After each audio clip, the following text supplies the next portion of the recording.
Bam! Walking to the crib, purse first. Bam! Hey YouTube, what up? Pink ladies, T-Birds, just happen to be watchers of my shit. It's your girl Jimmi Pynk, and we are here today to review episode 2 of the inaugural season of the Boulet Brothers, Dragula, Search for the World's First Drag Super Monster. So, just to give y'all a little taste like I do, we got a little neon thing going on today.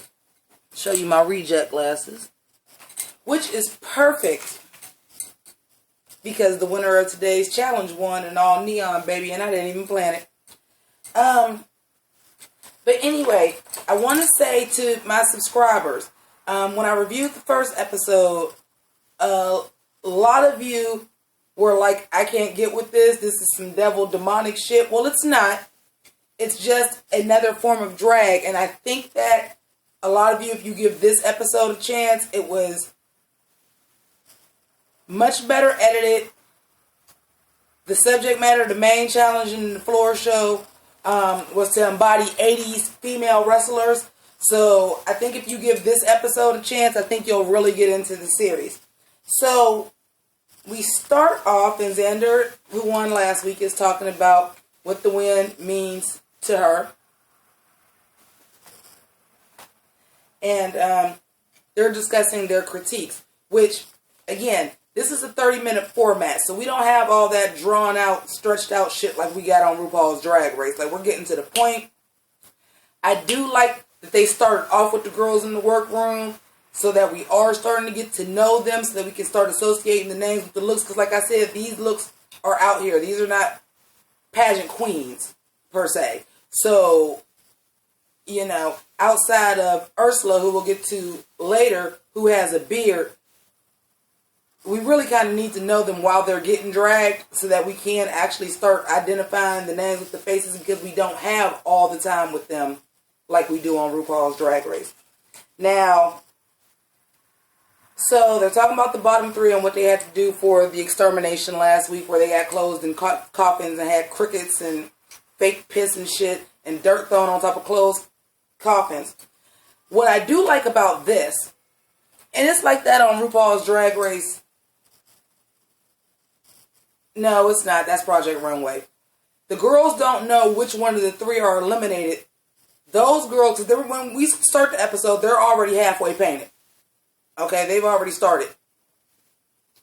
The girls don't know which one of the girls were eliminated. They bring them bitches in one by one after they get eliminated. So first they bring in Loris.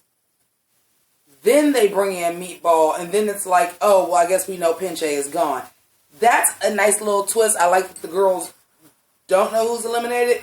And then this show moves fast, so we don't got all that, oh, boo-hoo, so sad. We ain't got all that. This is who eliminated. Let's move on. So, when they were telling them, though, I do have to say, when they were telling the story about the crickets and stuff, Melissa B. Fierce had the face crack of the century. She was looking like, I am not on this. Crickets buried in the ground. No, I'm not with this shit. This ain't what I signed. This ain't what I came for. My name ain't Rihanna, and this is not what I motherfucking came for, Calvin Harris. But, that was just funny. Like I said, it's moving fast. We're just going to move right on along. They give the girls a shot each in a note saying, come to the parlor, where it's revealed what the challenge is. The one thing I will say I don't like about that, they need to work on, we obviously already know. This is something in the Drag Race we just started figuring out because girls started running their mouth. But with this show, you made it very obvious. What is you inviting them down for, to tell them what the challenge is? They already halfway painted. So we already know they know what the challenge is. It's just that you're telling us. So I think that that needs a little bit of work, because that, you know, it's not a surprise to them. So don't make it a surprise to us. They already painted. Even though I did not know what the challenge was going to be, but it was very false. They're halfway painted already. I think they already knew what the challenge was. That was for our benefit.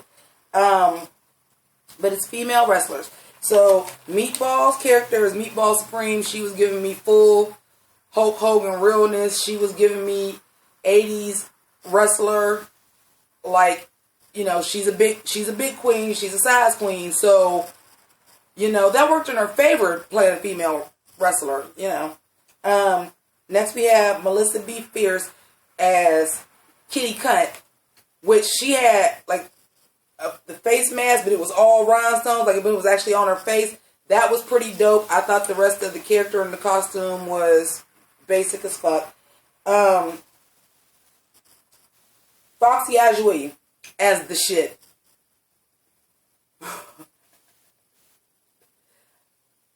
I was already cracking up because I got it right away because she did this thing where she bent over and it looked like her ass was dirty and she had on all brown. So I'm like, and you have to know what type of show you dealing with. So I'm like, this bitch is really about to be the shit. Like, I didn't know she was going to shit on the stage, which she did. Not real shit, of course. This ain't Pink Flamingo. She ain't divine. But she did actually shit on the... Like, I thought that shit was, like, the best of gross out humor. Like, that shit hooked me in right away. Loris was Nuclear Nelly, which, first of all, bitch, that wig. Where can I get one? Okay. Secondly, like, just the paint, the concept. Think of, like, the asymptotes, like the Simpsons, but like the Toxic Avenger, but pretty. Absolutely great job. Ursula was Saturday Night Beaver, and my first reaction I wrote on the notes was no. It was just something, her face was beat for the fucking gods. But I did not understand the concept of this outfit. Of course, this part of the show does move fast. It moves very fast. But I just knew something was off about it. And then once, they got to show after the floor show, and they started discussing it, and they were saying, because she's in the bottom, and they started saying, like, her print was not conveying disco. I was like, that's the problem. Xochitl, the Lizard Queen. I liked the paint. I liked the concept. I did not feel like for female wrestling, no. I really wasn't with it for that. Oh, I'm sorry. I skipped Xander.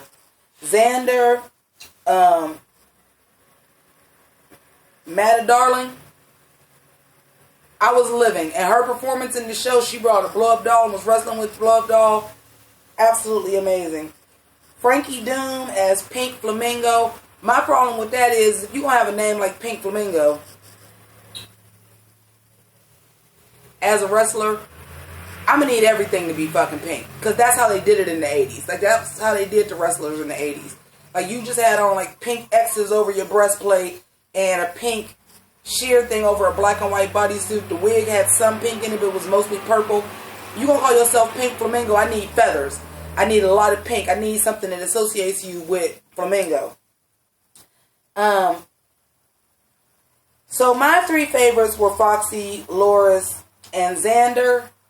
And I thought Meatball would definitely be safe. Well, this time it's 4 and 4 is the top 4 and the bottom 4. We get used to that RuPaul's Drag Race. Like I said, this is not RuPaul's Drag Race. It's a similar show. Like, you wouldn't call RuPaul's Drag Race Project Runway. It's a similar show, but it's not the same show. So, if this was Drag Race judging, that's what I would have said. I would have said, these three are the top. Meatball is definitely safe, but they're actually all 4 of the top. So, I nailed it. The bottom 4, Loris was the overall. Like I said, my girl in the neon won it all. Her performance was great.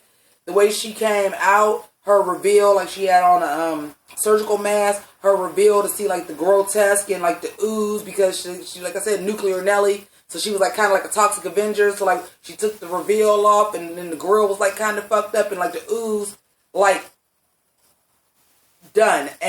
Like hands down, she was my favorite and she won. So I got that. Your bottom 4 is Xochitl. The tuck was fucking sloppy. She had that meaty Jocelyn fox tuck. And you're a lizard and you got on all green and I see a big black undergarment. No, bitch. No, that will not stand. Ursula, we already discussed what was wrong with Ursula. Frankie Doom, I already discussed what I felt was wrong with Frankie Doom. They were just saying she wasn't playing her character up enough. But like I said, you got a character called Pink Flamingo. Do something. Walk around and put your leg up. Like, make me realize the character. I thought she was the worst at that out of all of the girls. And then they were just saying, Melissa B. Fierce, like, they know her. She is a performer. And she's just not giving it on stage. Because most of these are all, like, L.A. queens. This is all, like, L.A. based. So, like, they know a lot of the queens. One thing I forgot to say, because y'all know a bitch loves a death drop. And didn't Laura's give me one? If that didn't edge her over the edge with me right there. Like, don't a bitch love a death drop? I love a fucking death drop. Girl, that was the worst tongue pop in history. So for the extermination challenge, they had to mud wrestle. Bitch. They had to mud wrestle. Drag race, this is not. So they put the two big girls against each other, which was Ursula and Frankie, and they put the little girls, Melissa and Xochitl, so they made it fair. And Melissa was safe. It was between the bottom three, because Melissa, that bitch was in there like she was, man, she was fighting for her life for real. She was in that bitch like she was trying to go. She was TTG, trade to go. I'm like, oh bitch, you done been in some scraps. You must be from the hood. Cause honey, you scrapping. You out there fighting. Okay, and then like the final three, they tell them they can go to bed, and Ursula is eliminated. So that is this week's episode. It moves fast. I move fast. I have not been to sleep yet, and I worked last night. Like, I waited and stayed up to do this video for y'all. Also, thank you. I hit 1,500 subscribers today, so thank you for that. Oh, also, a lot of these girls don't suck in they fat. And like I said, I just got off for work, and I ain't feel like sucking in mine. This dress look way better with a foundation garment, but fuck it. So anyway, thank you to my pink ladies, my T-Birds. I did want to say, I forgot to say that. I want to say that at the beginning.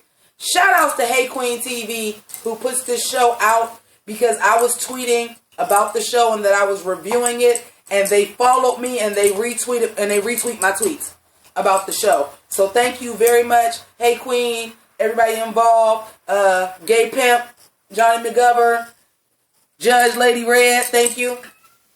And yeah, check this episode out. I think if the creepiness of the first one scared you, I think you'll like this one a lot better. You'll get more of a feel that it's not always going to be creepy doom and gloom. It's going to be some fun stuff too. So check it out. And deuces until Thursday for Revealed.